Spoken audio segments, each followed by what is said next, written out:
Greetings from the road. This is Freighter Jim. If you followed me, you know about Erik Barrett. He's in Auburn, California, and to the delight of the hobby, mostly the Model T folks, he retired from his day job.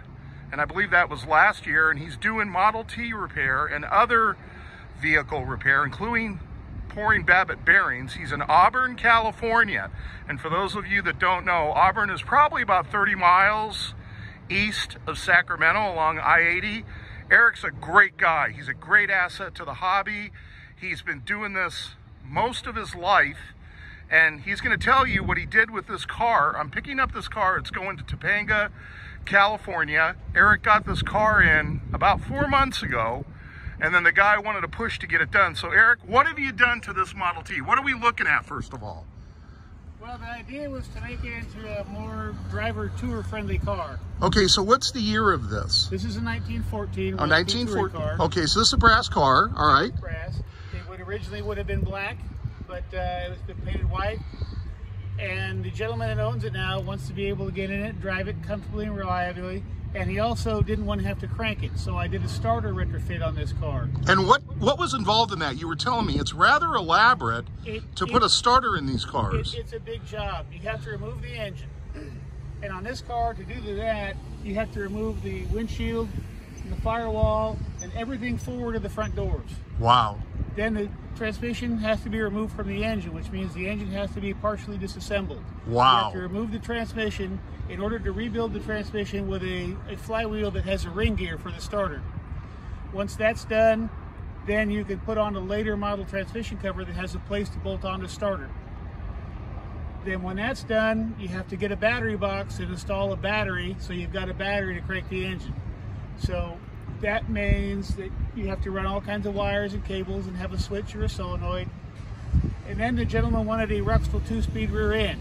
And this car, did it already have Rocky Mountain brakes? It had Rocky Mountain brakes which is fortuitous for you because you didn't have to do that. That's right. I had to transfer them onto the new rear axle. So that the gentleman lives in hill country, so he needs an extra low gear to help him get up and down hills without having to stand on the low pedal all the time. Right. So the rear end has to be removed, disassembled, and then the parts that make a Ruxel unique have to be substituted onto that rear end. Means that left-hand rear end housing and all the gear and shift mechanism that's part of the Ruxel.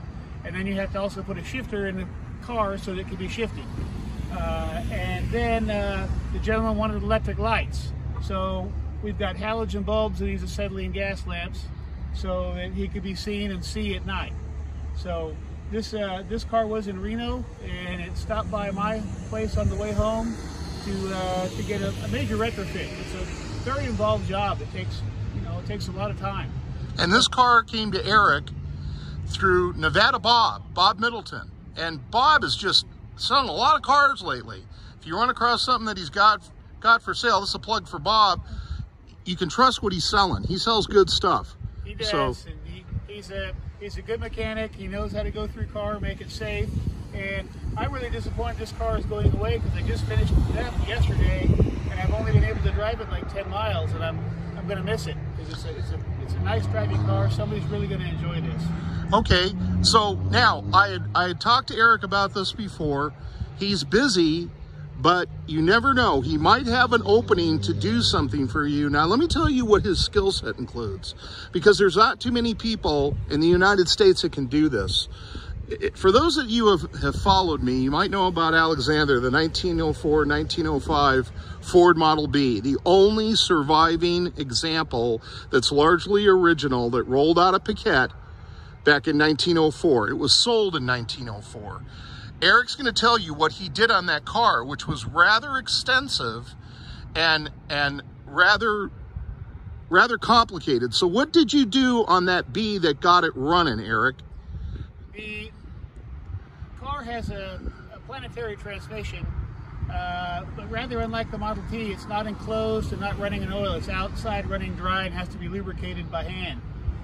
And it had a rear support bearing that was installed in an aluminum cross member that had to be rebabbited and bored in line with the crankshaft to support the rear of the transmission. And then where the drive shaft and torque tube hooked to the back of the transmission, there's a spherical ball joint. and the seat where that spherical ball joint on the torque tube attaches to the transmission crossmember is lined with Barrett. So I had to pour a spherical Barrett bearing around the torque tube to align the torque tube and drive shaft perfectly with the output of the transmission. And that was probably about a 20-hour job. It was very, very unique. I'll probably never do anything like it again, but it was a privilege to have worked on that car. Because at some point, probably Henry Ford Sr. probably had his hands on the car because he was still involved in the daily manufacturing of these cars. So it's the oldest Ford's 4-cylinder engine running in the whole world. And you know, I'll accentuate that point. The Ford Model B, I call it the 1904, 1905, because it was first manufactured and sold in 1904, and the accounting bean counters called it a 1905. But to me, if you manufacture a car and sell it in 1904, it's a 1904. So it was the first car sold that had a 4-cylinder engine in front of the firewall. It was the first engine that had a radiator. It was the first engine that had an enclosed rear end, and it was the first engine, or the first car that had an enclosed rear end, and the first car that had a solid drive line. And keep in mind, when Erik did this, he had no templates. He had really nothing to go by. So he had to engineer and design molds for this. He had to do this by the seat of his pants. And that, his work worked out because Kim Dobbins ran that car. There's a video of him taking a test drive. So my point is, for any of you folks that need early brass car work done, whether it's a Model T and even later years, is there a cutoff year that you won't work on, Erik? About the newest thing I've generally worked on is probably up to about 1931, including all the Model A's. Okay, so he's comfortable up to 1931, 1932. Do you get into the V8s at all?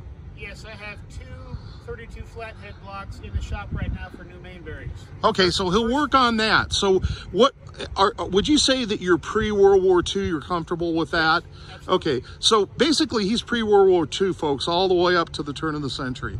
Now, if folks want to get a hold of you, Erik, what's the best way to call you?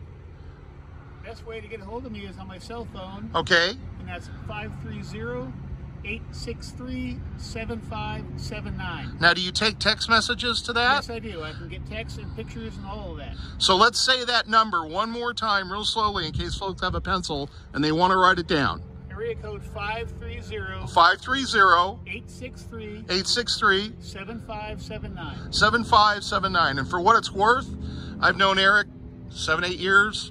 I'd take a car to him with no hesitation. So if you have anything on the West Coast, if you have anything in California, Arizona, Idaho, Washington, okay, even Montana, if you have something in Texas and Rossa Liqueur isn't available, take it to Erik. He'll do everything from Babbitt pours to complete restorations for you.